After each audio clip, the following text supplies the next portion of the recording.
Hey everyone, welcome back to my channel. If you've ever stayed up late replaying a conversation in your head, if you've spent hours editing a work email because you're scared of being judged, or canceled plans because you're overthinking every possible what if, then this video is for you. Overthinking isn't just a quirk. It's a mental habit that drains our energy, it kills our productivity, and keeps us stuck in a cycle of anxiety. According to recent psychological studies, 73% of adults experience insomnia at least once a week, all because of overthinking, and 48% admit overthinking has ruined at least one important opportunity in their lives. The good news is, overthinking isn't something we're born with, it's a pattern we can break. Today we're diving into 15 science-backed psychological hacks. They'll help you stop mental overwhelm in its tracks. These aren't vague, just relaxed tips. They're actionable steps rooted in cognitive psychology, Adlerian theory, and mindfulness practices designed to fit into your busy life. Whether you're an overthinker at work, in relationships, or just in your own head, these hacks will help you take back control of your thoughts and live with more peace. Let's get started first. Let's understand why we overthink, because knowing the why makes the how so much easier. Overthinking isn't about being too smart or too careful. It's usually driven by three core psychological triggers. First, the perfectionism trap. We believe that if we don't think through every detail, we'll fail. So we get stuck in a loop of not good enough. Second, the need for control. We overthink because we're scared of uncertainty. We want to predict every outcome just to feel safe.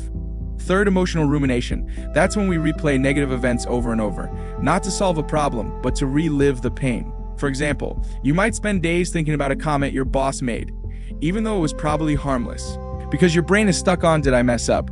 The key here is to recognize overthinking isn't productive. It's our brain's way of trying to protect us, but it's actually doing the opposite. Productive thinking is focused on solutions.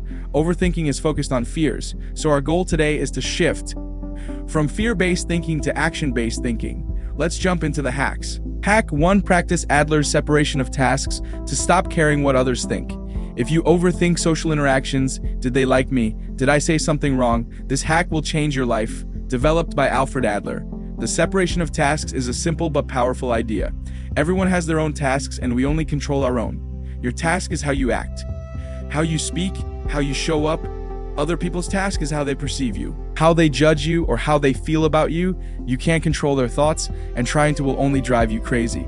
Let's say you gave a presentation at work, and one colleague didn't seem impressed.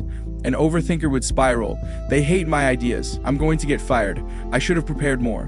But with separation of tasks, you ask, is their reaction my task? No, your task was to prepare well and deliver the presentation to the best of your ability. Their opinion is their business, not yours. This doesn't mean you're ignoring feedback. If someone gives you constructive criticism, you can use it, but you don't have to carry the weight of everyone's unspoken thoughts. To practice this, next time you catch yourself overthinking someone's reaction, write down 2 questions. Is this my task? And what can I actually control here? You'll be shocked how many of your overthinking loops disappear when you stop trying to control the uncontrollable. Hack 2. Use the 2-minute rule to break the I'll start tomorrow cycle. Overthinkers often get stuck in analysis paralysis. We spend so much time thinking about doing something that we never actually do it. The 2-minute rule, popularized by productivity expert David Allen, is the antidote. Here's how it works. If a task takes less than 2 minutes to start, do it right now. You don't have to finish it. You just have to start. For example, if you're overthinking writing a report, instead of thinking I need to write the whole thing today, just open the document and type the title and 3 bullet points. If you're overthinking a difficult conversation, send a quick text to schedule a time to talk. Why does this work? Because overthinking thrives on inaction. Once you take even a tiny step, your brain shifts from what if to what's next. It breaks the cycle of fear by proving to yourself that you can handle the task. One small step at a time. I tried this last month when I was overthinking a YouTube script. I kept thinking it's not good enough and no one will watch it. Instead of letting that stop me, I sat down and typed the first paragraph. It took 2 minutes. By the end of the hour, I had a full outline. The hardest part of any task is starting, and the 2-minute rule makes starting effortless. Hack 3. Practice mindful breathing to stop emotional rumination.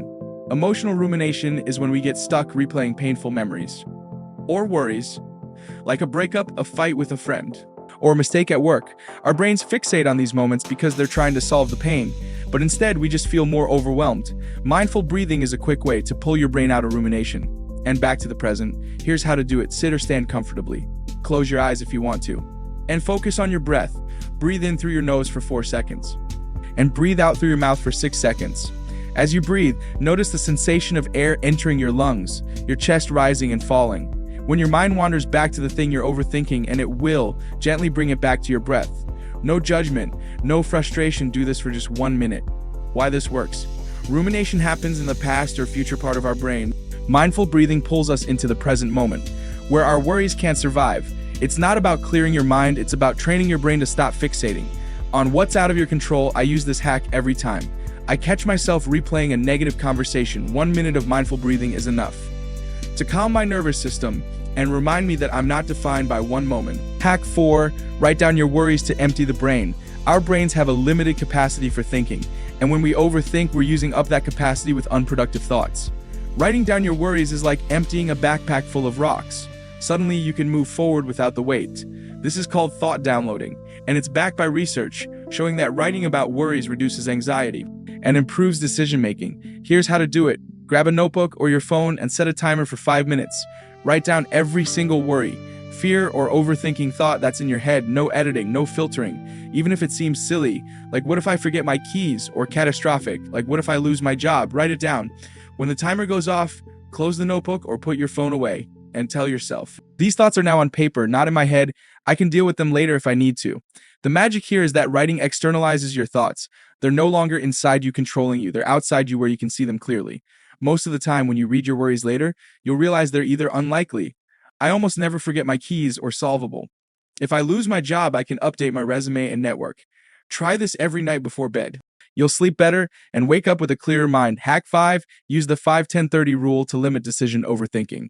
Overthinkers are often terrible at making decisions. We spend hours choosing between 2 shirts, 2 restaurants, or 2 job offers, scared of making the wrong choice. The 5-10-30 rule is a simple framework to help you decide faster without sacrificing quality. Here's how it works. For small decisions, what to eat, what to wear, give yourself 5 minutes to decide. After 5 minutes, pick the first option that feels good enough, not perfect, just good enough. For medium decisions, what project to work on, who to hang out with, give yourself 10 minutes. Write down the pros and cons quickly, then pick the option that aligns with your goals. For big decisions, job offers, moving, major purchases, give yourself 30 minutes. Do your research, ask for one trusted person's opinion, then decide. The goal here is to avoid analysis paralysis. By setting clear time limits, most decisions don't have a perfect option, they have good enough options. And the longer we think, the more we doubt ourselves. I used this rule when I was choosing between 2 freelance projects last year. I gave myself 10 minutes, wrote down the pros and cons, and picked the one that gave me more creative freedom. A month later, it was one of the best projects I'd ever worked on. Proof that fast decisions can be great decisions. Hack 6, reframe. What if to what's the best that could happen? Overthinkers are masters of the negative. What if I fail? What if they laugh at me? What if everything goes wrong? But our brains are just as capable of imagining positive outcomes. We just don't practice it. Reframing your what ifs is a cognitive psychology technique that rewires your brain to focus on hope instead of fear. Every time you catch yourself thinking a negative what if, pause and ask, what's the best that could happen? For example, instead of what if I mess up the job interview, think what if I nail it and get the job of my dreams? Instead of what if my date doesn't like me, think what if we click and make a great connection? Instead of what if my idea gets rejected, think what if my idea changes something for the better? This isn't about being unrealistic. It's about balancing fear with possibility. Our brains naturally focus on threats. It's a survival instinct. But we can train them to see opportunities too. Over time, this reframing becomes automatic, and you'll find yourself overthinking less because you're no longer fixated on the worst case scenario. Hack 7, set worry time to contain overthinking.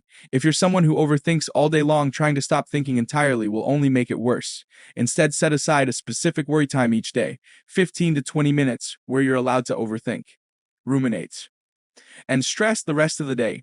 When worries pop up, you tell yourself, I'll save this for worry time. For example, I set my worry time for 4 p.m. every day.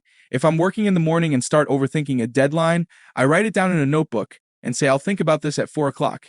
When 4 o'clock rolls around, I pull out the notebook and spend 15 minutes worrying. No judgment, just letting the thoughts flow. More often than not, by 4 o'clock, the worry has either resolved itself or feels less intense. Why this works, it gives your brain permission to let go of worries during the day, knowing they'll get attention later. It also prevents overthinking from taking over your entire day. You're containing it to a small window so it doesn't control your productivity or mood. Try setting your worry time for a time when you're not too stressed. Avoid first thing in the morning or right before bed, and stick to it. Hack 8. Practice self-compassion to fight perfectionism. Perfectionism is one of the biggest drivers of overthinking. We overthink because we're scared of being not good enough, so we beat ourselves up for every small mistake. Self-compassion, treating yourself with the same kindness you'd give a friend, is the antidote. Here's how to practice it when you catch yourself overthinking a mistake. Like, I can't believe I said that in the meeting. Pause and ask, what would I say to a friend who made this mistake? You'd probably say something like, it's okay, everyone messes up, or you tried your best, and that's enough. Now say those words to yourself. Self-compassion isn't about being lazy or letting yourself off the hook. It's about recognizing that we're all human. No one is perfect, and mistakes are how we grow. Research shows that people who practice self-compassion are less likely to overthink because they're not stuck in a cycle of self-criticism. Next time you're overthinking a mistake, try this exercise. You'll be shocked at how quickly the overwhelm fades. Hack 9. Use action instead of thought to break the loop. Overthinking thrives on inaction. So the best way to stop it is to do something. Not a big scary thing, just a small action that moves you forward. For example, if you're overthinking a conversation you need to have, send a text to schedule it. If you're overthinking a project, write one sentence or make one phone call. If you're overthinking your health, book a doctor's appointment. Action tells your brain, we're not just thinking, we're doing, and it breaks the cycle of fear. I had a client who was overthinking asking for a raise for months. She kept thinking, what if my boss says no? Am I asking for too much? Will I get fired? Finally, she decided to take one small action, write down her accomplishments, and practice what she'd say. Once she started acting, the overthinking stopped. She was too focused on preparing to spiral. She ended up getting the raise, and she told me that the action was scarier in her head than in real life. Hack 10. Limit information input to reduce mental clutter. We live in a world of constant information, emails, social media, news, notifications, and all of it contributes to mental overwhelm.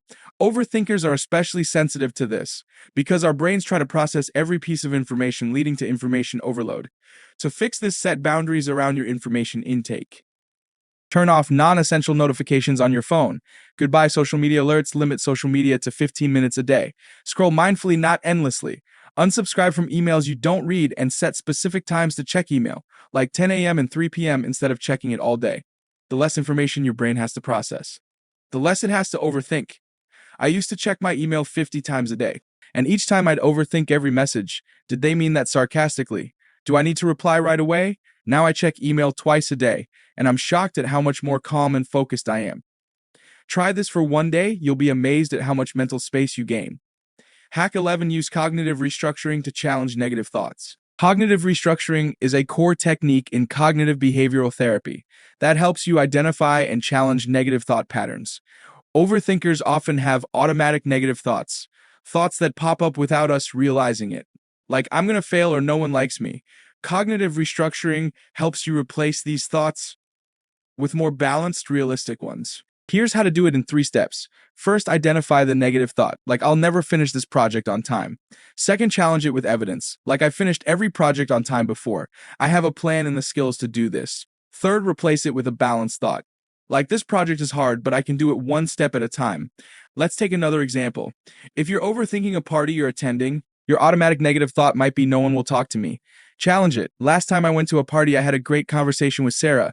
Most people are nervous about meeting new people too. Replace it. I might not talk to everyone, but I'll probably meet at least one person I connect with. This hack takes practice, but over time it rewires your brain to stop jumping to negative conclusions. I use it every time I'm overthinking a big event. It helps me stay grounded and focused on reality, not fear. Hack 12. Practice single tasking to avoid mental overload. Multitasking is a myth. Our brains can't actually do 2 things at once.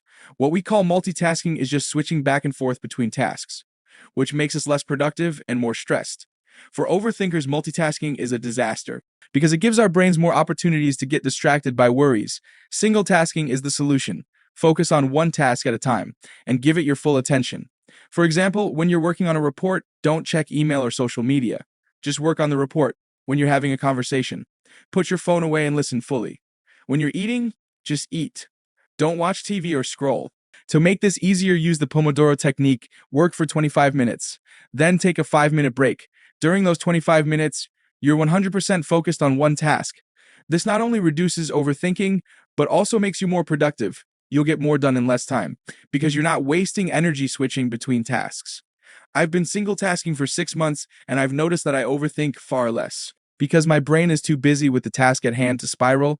Hack 13, let go of shoulds to reduce mental pressure. Overthinkers are often trapped by shoulds. I should be more successful. I should have more friends. I should never make mistakes. These shoulds are usually based on what we think society expects of us, not what we actually want. They set us up for constant self-criticism and overthinking. The fix: replace should with choose. Instead of I should work longer hours, think I choose to work hours that allow me to be productive and balanced. Instead of I should be happier, think I choose to do things that bring me joy, and it's okay to feel sad sometimes. Instead of I should never argue with my partner, think I choose to communicate openly. Even if that means disagreeing, this shift from obligation to choice takes the pressure off. You're no longer trying to live up to an impossible standard. You're living according to your own values. I used to beat myself up for shoulding all the time. I should be further along in my career. I should be better at networking. Once I started using choose, the overthinking stopped. I was no longer comparing myself to others. I was focusing on what felt right for me. Hack 14, surround yourself with action-oriented people. We are the average of the 5 people we spend the most time with. And if those people are overthinkers, it's going to rub off on you. On the other hand, spending time with people who are action-oriented, who make decisions quickly, learn from mistakes, and don't dwell on the past, will help you break your own overthinking pattern. This doesn't mean you have to cut off all overthinking friends. It means being mindful of who you spend your time with and seeking out people who inspire you to take action. For example, if you have a friend who always overthinks plans, balance that by spending time with a friend who says, let's just do it. If you're in a job where everyone ruminates on mistakes, find a mentor who focuses on solutions. I used to have a roommate who was a chronic overthinker. We'd spend hours talking about what ifs and never take action.